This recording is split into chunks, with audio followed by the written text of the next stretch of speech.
आज हम देखेंगे scholarship exam mathematics numerology part one शिष्यवृत्ति परीक्षा गणित संख्या ज्ञान भाग ए। इसके अंतर्गत आप देखेंगे घटक संख्या ज्ञान।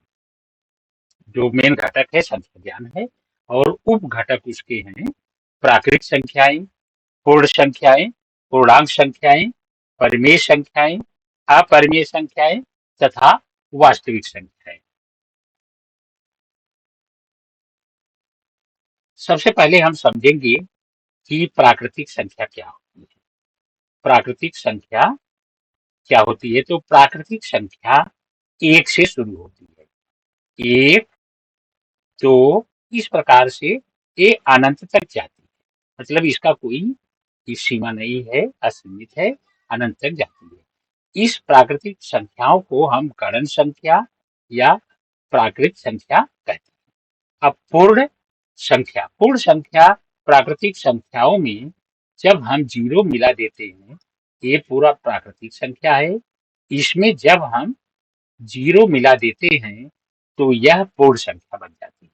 मतलब पूर्ण संख्या जीरो से शुरू होती है। अब पूर्णांक संख्या के लिए जीरो और दाहिनी तरफ सभी प्राकृतिक संख्याएं, बाईं तरफ प्राकृतिक संख्याओं की विपरीत संख्या। विपरीत संख्याओं का मतलब है कि ऋण संख्याएं। दाहिनी तरफ प्राकृतिक संख्याएं 1, 2, 3, 4, बीच में जीरो, और बाईं तरफ प्राकृतिक संख्याओं की विपरीत संख्याएं। मिला देने से जो संख्या समूह बनता है उसे पूर्णांक संख्याएं कहते हैं। अब हम आते हैं परिमेय संख्या। यदि ए कोई पूर्णांक संख्या है, पूर्णांक आप देखिए, पूर्णांक संख्या ए है। ए कोई पूर्णांक संख्या है और बी शून्येतर पूर्णांक है।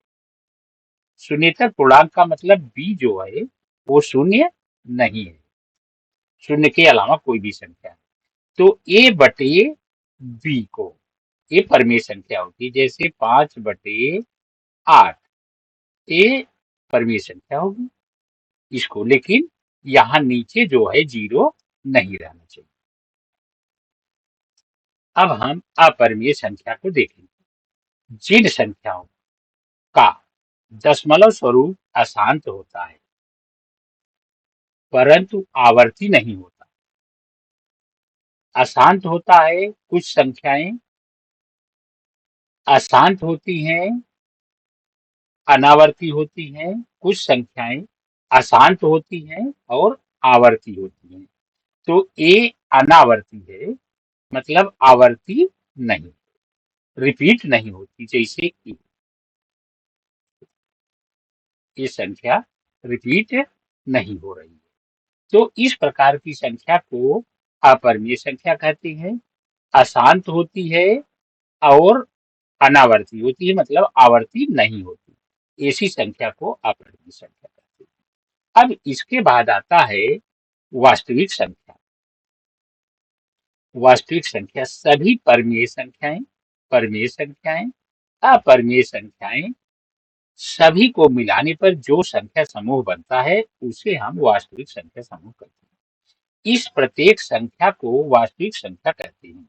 इस स्पष्टीकरण के आधार पर कि प्रत्येक परिमेय संख्या वास्तविक संख्या होती है, प्रत्येक अपरिमेय संख्या वास्तविक संख्या होती है। अब कुछ बातें हमको ध्यान में रखना होगा, हम जिसको ध्यान में रखेंगे। जैसे प्रत्येक अपरिमेय संख्या भी वास्तविक संख्या होती है। जितनी भी अपरिमेय संख्या है वो वास्तविक संख्या होती है, मतलब सभी संख्याएं वास्तविक संख्या होती है। एक, अब दूसरा है एक। एक यह सबसे छोटी प्राकृतिक संख्या है। मतलब प्राकृतिक संख्या एक से शुरू होती है तो सबसे छोटी प्राकृतिक संख्या एक है। सबसे बड़ी प्राकृतिक संख्या बताई नहीं जा सकती, इनफिनिट बताई नहीं जा सकती। और जीरो, जीरो यह सबसे छोटी पूर्ण संख्या है। पूर्ण संख्या कहाँ से शुरू होती है? जीरो, एक, दो, तीन, 4 इंफिनिटी। तो 0 सबसे छोटी पूर्ण संख्या है। सबसे बड़ी बड़ी पूर्ण संख्या बताई नहीं जा सकती। इसको हम नहीं बता सकते क्योंकि वो भी अनंत तक होती है। अब यहाँ पर 0 यह न तो धनात्मक संख्या है और न ही ऋणात्मक संख्या है, दोनों। अब आगे का है ऋण 1, यह सबसे बड़ी ऋणात्मक पूर्णांक संख्या है। ऋणात्मक संख्या 1, ऋण 2, ऋण 3 ऐसा शुरू होती है। तो ऋण 1 जो है सबसे बड़ी ऋणात्मक संख्या है। सबसे छोटी ऋणात्मक पूर्णांक संख्या बताई नहीं जा सकती, मतलब अनंत तक। इस प्रकार से यह हम देख लिए मुख्य बातें क्या हैं। अब इसके आगे हम प्रश्नों पर आएंगे। पहला प्रश्न है 2, 7, 8, 5, 9, 1 अंकों में से प्रत्येक अंक का एक बार उपयोग करके तैयार होने वाली 4 अंकों की सबसे बड़ी संख्या में इकाई स्थान के अंक का दुगना कितना होगा। तो 4 अंकों की सबसे बड़ी संख्या पहले निकालो। जो प्रश्न में दिया है कि 4 अंकों की सबसे बड़ी संख्या, तो इसमें से ढूंढेंगे 4 अंक की सबसे बड़ी संख्या। जब भी बड़ी संख्या हम निकालते हैं तो सबसे बड़ा अंक सबसे पहले बड़ी संख्या के लिए। तो सबसे बड़ा अंक हो जाएगा 9, उसके बाद उससे छोटा 8, इससे छोटा 7, इससे छोटा 5 और इससे छोटा 2। 5 अंक की संख्या नहीं, 4 अंक की संख्या लेना है तो ये हो गया, क्योंकि हमको 4 ही अंक। तो 9 सबसे बड़ी संख्या, उससे छोटी संख्या, उससे छोटी और उससे छोटी हमने ले लिया। तो ये हम 4 अंक की सबसे बड़ी संख्या होगी। अब सबसे बड़ी संख्या में इकाई के स्थान के अंक का दुगना। इकाई के स्थान का अंक इकाई इकाई के स्थान का अंक 5 है। तो इसका दुगना 5 गुणे 2 बराबर 10। इसका मतलब इसका उत्तर है दूसरा सही।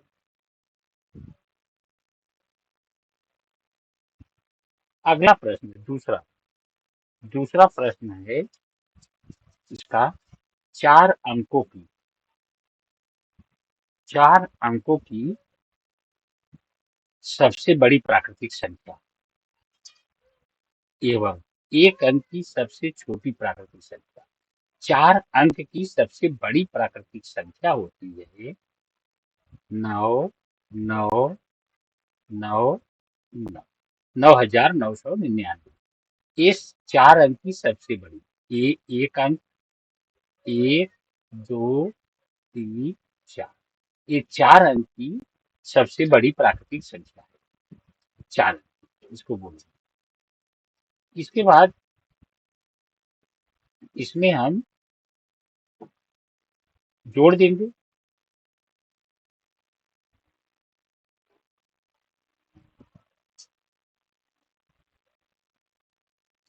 सबसे छोटी प्राकृतिक संख्या के योग पर। सबसे छोटी प्राकृतिक संख्या 1 से शुरू होती है। तो 1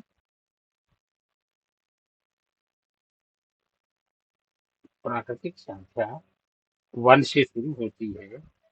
तो इसका हो गया 1,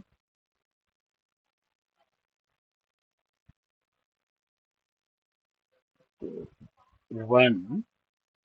1 से शुरू होगी 1, 2, 3। तो सबसे छोटी प्राकृतिक संख्या 1 हो गई। अभी इसको हम जोड़ देंगे इसमें। तो जोड़ देंगे तो हमारा कितना 9,999 है। ये जोड़ने पर हो जाएगा 10।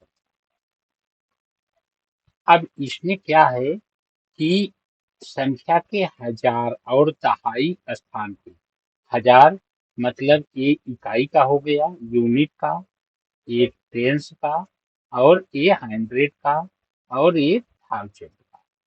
तो यहाँ पर हजार 1000 के लिए कितना है 0, और दहाई के लिए भी 1000 के लिए 0 और दहाई के लिए भी 0। तो 0 में से 0 घटाएंगे बराबर 0।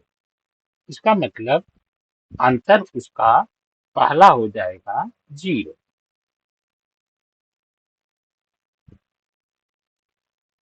अगला प्रश्न है, निम्नलिखित संख्याओं में सबसे छोटी पूर्णांक संख्या कौन सी? अब हम देखेंगे कि पूर्णांक संख्या कहाँ से शुरू होती है। तो पूर्णांक संख्या शुरू होती है 0, 1, 2, 3, 4 इस प्रकार से अनंत तक। तो सबसे छोटी पूर्णांक संख्या हो जाएगी 0। तो इसका उत्तर हो गया पहला 0, सबसे छोटी पूर्णांक संख्या, क्योंकि पूर्णांक संख्या 0 से शुरू होती है। अगला प्रश्न है,